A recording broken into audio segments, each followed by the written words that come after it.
ఏమ్మా నువ్వు మాట్లాడతావమ్మా? నీ పేరేంటమ్మా? జానకి లక్ష్మి. చెప్పమ్మా, నీకేమనిపిస్తా ఉంది? నువ్వు చేసే పని ఆనందంగా చేస్తున్నావా?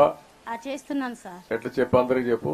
గౌరవ ముఖ్యమంత్రి వర్యులైన నారా చంద్రబాబు నాయుడు గారికి నమస్కారం సార్. వేదిక మీద అలంకరించిన పెద్దలందరికీ నమస్కారం సార్. నా పేరు కటారి జానకి లక్ష్మి సార్. నేను 3వ వార్డు శానిటేషన్ వర్కర్గా 21 సంవత్సరం నుండి చేస్తున్నాను సార్. వేకువజామునే లేచి ప్రజలు లేవకుండానే వీధులు శుభ్రాలు చేస్తాం సార్.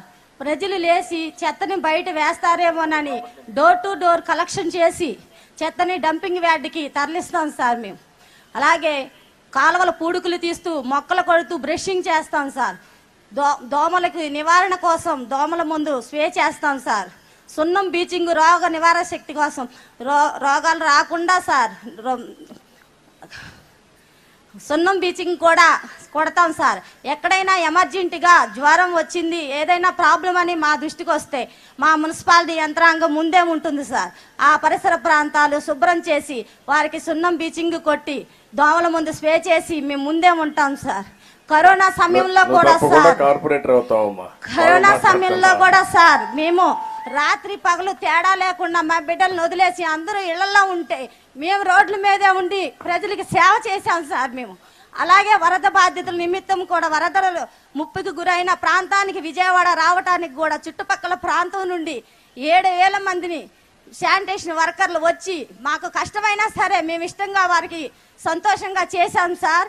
అక్కడ చూసిన దృశ్యం సార్, 74 వయసున్న ముఖ్యమంత్రి గారు రాత్రి పగలు తేడా లేకుండా నీళ్లలో తిరుగుతూ ఆరోగ్యాన్ని కూడా ప్రాణంగా పెట్టి యోగక్షేమాలు ప్రజల యోగక్షేమాలు తెలుసుకుంటూ ఉన్నతాధికారులకు ఎప్పటికప్పుడే ఫోన్లు చేస్తూ ప్రజల ఆరోగ్యం ఎలా ఉంది, వర్కర్స్ ఆరోగ్యం ఎలా ఉందని మెడికల్ క్యాంప్ కూడా ఏర్పాటు చేశారు సార్. అలాగే తండ్రి తన బిడ్డలను ఎలా కాపాడుకుంటారో అలా రాష్ట్ర ముఖ్యమంత్రి గారు తన ప్రజల్ని అలా కాపాడుకున్నారు సార్. అందుకు చాలా సంతోషంగా ఉంది సార్. అందుకు మీకు ధన్యవాదాలు తెలియజేసుకుంటున్నాను సార్ మేము. అలాగే సార్, ముంపుకి గురైన ప్రాంతాల్లో మున్సిపాలిటీ కార్మికులు పనిచేసినందుకు సంతోషంగా 2 జతల బట్టలు ఇస్తున్నారు సార్. అందుకు కూడా మాకు సంతోషంగా ఉంది సార్.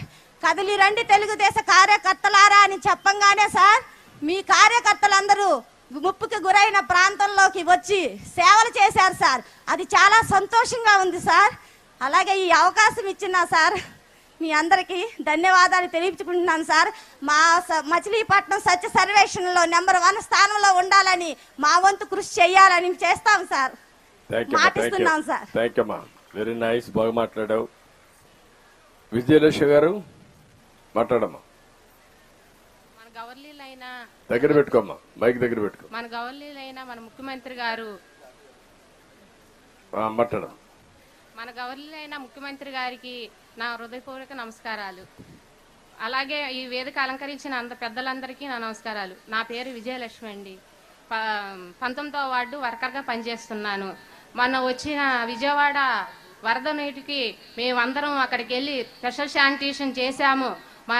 మా ఒక్క మున్సిపాలిటీ వాళ్ళందరూ కూడా అక్కడ స్పెషల్ శానిటేషన్ చేసి మేము అక్కడిని ఆ ప్రజల్ని అక్కడ నుంచి మేము ఆ చెత్త చెదరాలని తరలించి బీచింగ్ని పౌడర్ని జల్లి మంచి కార్యశుద్ధి పనులు మేము కష్టంగా ఉన్న ఇష్టంగా చేసి మేము అక్కడ పని చేయటం జరిగింది. అలాగే మమ్మల్ని మా వసతులు కానీ మాకు ఆరోగ్యం బాగోపోయినా అక్కడ మెడికల్ క్యాంపుని మన సారైన మన సారు ముఖ్యమంత్రి గారు మా అందరికీ అక్కడ ప్రజల్ని ఆ చుట్టుపక్కల వాళ్ళందరినీ కూడా తన బిడ్డల్లాగా ఒక గురువు ఎలాగే ఒక స్కూల్లో గురువు ఎలాగా నడిపిస్తారో అలాగే మా అందరినీ కూడా మన మంత్రి గారు ముందుకు నడిపించి మమ్మల్ని అక్కడ శానిటేషన్ వర్క్ని బాగా చేయటం జరిగింది. అలాగే మన మంత్రి గారు చేయటంలో మరి ఆయన ఎంత మేము చేసే 8 గంటల డ్యూటీ అయితే 16 గంటల డ్యూటీ మేము ఇష్టంగా చేసి ఆ సారు మరి అలా చేయటం మరి మన ముందుకు వచ్చి మనతోటి మేము ఉన్నానని చెప్పి మన సీఎం గారైన సారు వచ్చి అలా చేయటం ముందుండి నడిపించడం మాకు చాలా సంతోషంగా ఉంది. అలాగే మన మంత్రి గారైన కొల్లు రవీంద్ర గారికి మా ధన్యవాదాలు చెప్పుకుంటున్నాము. అలాగే మా మున్సిపల్ కమిషనర్ గారికి అలాగే బాపిరాజు గారికి మా మున్సిపాలిటీ తరఫున అందరినీ నేను మనస్ఫూర్తిగా కృతజ్ఞతలు తెలుపుకుంటున్నాను. మన ఈ వేదిక వచ్చిన పెద్దలందరినీ కృతజ్ఞతలు తెలుపుకుంటున్నాను. థ్యాంక్ యూ అమ్మా, థ్యాంక్ యూ. కూర్చోమ్మా. ప్రసాద్, దుర్గా ప్రసాద్ లాస్ట్ మాట్లాడా. ముందుగా మన వేదికకి వచ్చిన సీఎం, నువ్వు చెప్పాలని చెప్పేమా. నా పేరు దళాయి దుర్గా ప్రసాద్ అండి.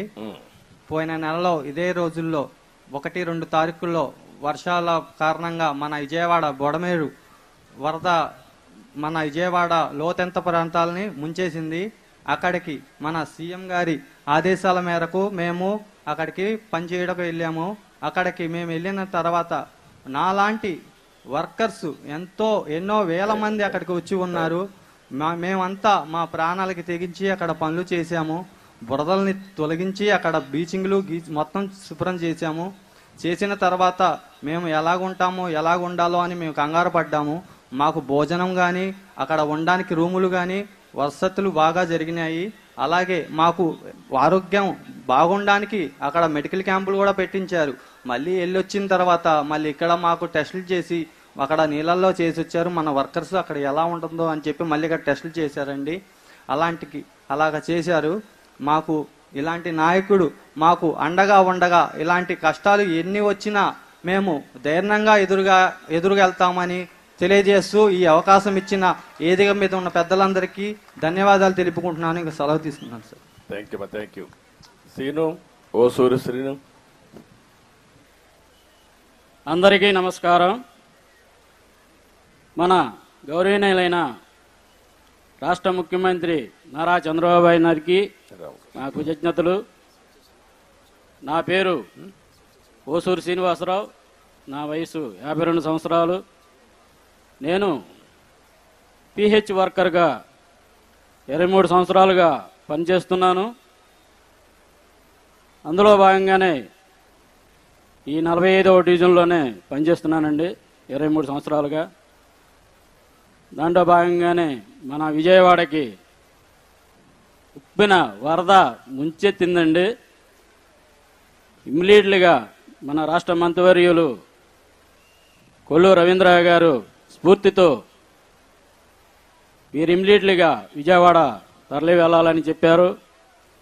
ఆ రోజు వానండి బాగా. అయినా సరే వానలను లెక్క చేయకుండా మేము 2 జతల బట్టలు సదురుకొని ఎమర్జెన్సీగా బయలుదేరాము. కేవలం బందర్ నుంచే 200 మంది బయలుదేరి విజయవాడ వెళ్ళామండి. అక్కడ వెళ్ళిన తర్వాత ఆ వాతావరణం చూసిన తర్వాత మాకు చాలా భయం వేసిందండి. ఎందుకంటే విజయవాడలో అండర్ గ్రౌండ్లు ఎక్కువ, మ్యాన్వాళ్ళు ఉంటాయి. ఆ మ్యాన్వాళ్ళు ఆ నీళ్ళల్లో ఎక్కడేస్తున్నామో